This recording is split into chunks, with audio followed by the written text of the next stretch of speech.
राधे राधे दर्शकों, मैं साक्षी ठाकुर बहुत बहुत स्वागत करती हूँ आपका इस बेहद खास प्रोग्राम जिसका नाम है क्या कहते हैं आपके सितारे। तो दर्शकों, आपकी बड़ी बड़ी समस्याओं के छोटे छोटे उपाय लेकर मैं हमेशा रोज आपसे मिलती हूँ, आपके जीवन से जुड़ी हर समस्या का समाधान करते हैं।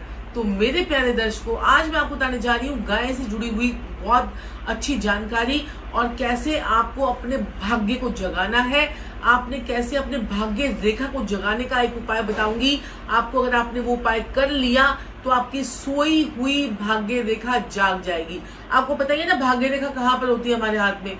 लेडीज का तो लेफ्ट हैंड देखते हैं, जेंट्स का जो है राइट हैंड देखते हैं। और भाग्य रेखा देखिए, यहाँ पर हमारी भाग्य रेखा जो है हमारी जारी होती है। और ये भाग्य रेखा अगर आपकी जो है शनि पर्वत में जा रही है तो आपकी शनि ज्यादा प्रोमिनेंट, वो प्लेनेट आपका बहुत प्रोमिनेंट होगा आपकी कुंडली के अंदर।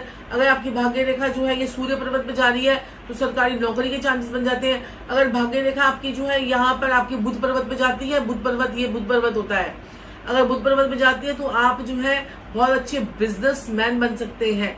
आपकी लाइफ लाइन में से निकल के, अगर भाग्य रेखा अगर आपकी बिजनेस की तरफ चली जाए तो बड़े अच्छे आप बिजनेसमैन बन सकते हैं। और अगर आपकी लाइफ लाइन से कोई रेखा निकलती हुई आपके जो है सूर्य रेखा पे चली जाए, सूर्य रेखा की तरफ मुड़ जाए तो आपको सरकारी नौकरी भी मिल सकती है। तो ये तो हो गई हस्त रेखा की बात, लेकिन हमारा तो टॉपिक ये है कि भाग्य में सोई हुई भाग्य रेखा को कैसे जगाएं। सोई हुई भाग्य रेखा को जगाने के लिए जो है आपको मैं आज बड़े अचूक उपाय बताऊंगी। लेकिन उससे पहले आपको बोलना चाहती हूँ कि दर्शकों, अगर आपने हमारे चैनल को लाइक और सब्सक्राइब नहीं कर रहे हैं, मैंने देखा था अपने जो है एनालिटिक्स में कि बहुत ही कम लोगों ने जो है सब्सक्राइब कर रखा है। क्या आपको हमारे प्रोग्राम पसंद नहीं आते हैं या क्या कमी है, तो जरूर हमें बताइए ताकि हमें भी अपनी कमी सुधारने का मौका मिले। और आप लोग जल्दी से सब्सक्राइब कीजिए क्योंकि सब्सक्राइब करने के कोई चार्जेस नहीं होते हैं। तो बात करते हैं आपके सोए हुए भाग्य को जगाने के लिए। आपको पता है गाय गौ माता जो होती है वो चलता फिरता एक मंदिर होती है। गाय जो होती है उसमें 33 करोड़ देवी देवताओं का वास होता है। तो आप अगर आपके कोई भी ग्रह खराब है तो आप गौ माता का उपाय कर लेते हो, क्योंकि हम बार बार मंदिर नहीं भाग सकते, हम बड़े अपने जीवन में व्यस्त होते हैं। आप सुबह सुबह आपको गौ माता तो कहीं पर भी आपको दिख जाएगी, चलता फिरता मंदिर है गौ माता। तो आपने क्या करना है कि आपने ऐसे उपाय कौन से करने हैं जिससे गौ माता भी खुश हो जाए और आपके ग्रह भी ठीक हो जाए। अगर आप गाय को हरा चारा खिलाते हैं तो आपके 9 ग्रह शांत हो जाते हैं। और अगर वो काली गाय को खिला दे तो सोने पे सुहागा। तो आपके 9 नवग्रहों को आप पूजन कर लीजिए, हवन कर लीजिए, या काली गाय को अपने वजन के बराबर हरा चारा खिला दीजिए, एक बराबर है। और दूसरी चीज, कोई भी काम अगर आपका अटका हुआ है, आपको कोई भी काम अटका हुआ है, कोई काम पूरा ही नहीं हो रहा, तो आप जो है गाय के पास जाकर उसके कान में अपनी वो बात बोल दें जो काम आपकी अटकी हुई है। प्रमोशन, जॉब, पैसा, सक्सेस और जो है बीमारी, कान में बस इतना सब बोल दे। ऐसे नहीं कि मेरी बीमारी ठीक हो जाए, हो जाए, इतने देर में तो गाय आपके पीछे पड़ जाएगी। और मुंह सिंग मार दिया तो फिर और लेने देने पड़ जाएंगे। तो आपको क्या करना है, सिर्फ और सिर्फ उसके पास हल्का जाके सक्सेस, उसके पास जाके प्रमोशन, उसके कान के पास जाके धीरे से ये आप बोल दीजिए आपको। लेकिन आपको ये बातें किसी को बतानी नहीं होती है। आप जो ये उपाय कर रहे हैं ये आपको किसी को बताने नहीं। अगर आप उपाय बताते हैं या आपको कोई टोक लगा देता है तो आपको क्या होता है कि इन उपायों का असर उतना नहीं आ पाता है। गाय के आपको पता ही कि कुबड़ निकला होता है, कुबड़ जो गाय का कुबड़ होता है उसमें सूर्य केतु मणि होती है। मैं आपको पहले बता चुकी हूँ बात।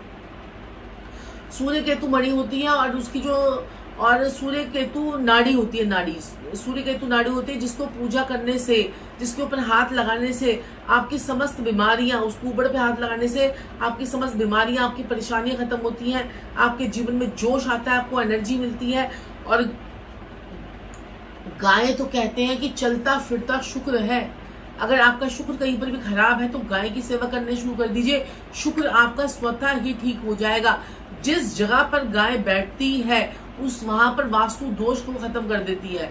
आपने देखा होगा, अगर आपने आप किसी गाय को जो है ना, आप किसी गाय को जाकर किसी मैदान पर उसको चराने के लिए जाएंगे, जहां पर वास्तु दोष होगा ना, गाय वहां पर नहीं बैठेगी। जहां पर वास्तु दोष नहीं होगा गाय वहीं जाकर बैठेगी। तो कई लोग तो इसको जो है ना क्या करते थे कि मतलब पानी का पता लगाने के लिए भी ऐसी ऐसी टेक्निक होती थी हमारे बड़े बुजुर्गों के पास। तो पानी की टेक्निक का भी पता लगा लेते थे कि कहाँ पर गाय जाकर बैठेगी, वहां से खोदना शुरू करते थे, फिर पानी निकलता था।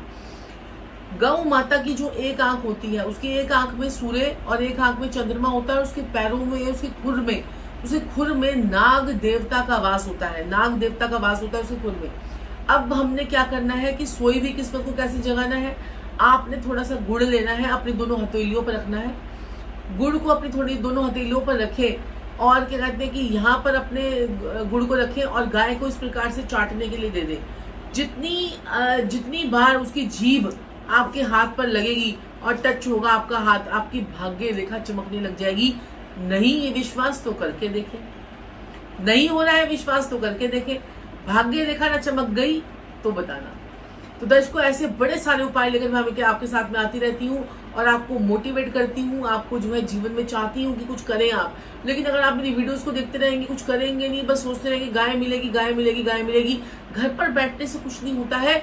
हिम्मत करनी पड़ती है, बड़ा आदमी बनने के लिए भी हिम्मत करनी पड़ती है, मेहनत करनी पड़ती है।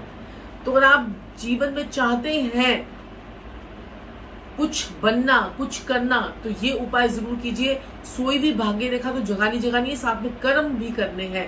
कर्म नहीं करेंगे तो कुछ नहीं होगा, कर्म करेंगे तभी फल मिलेगा। तो दर्शकों, आज के लिए इतना ही, फिर आपसे मुलाकात होगी, तब तक के लिए राधे राधे।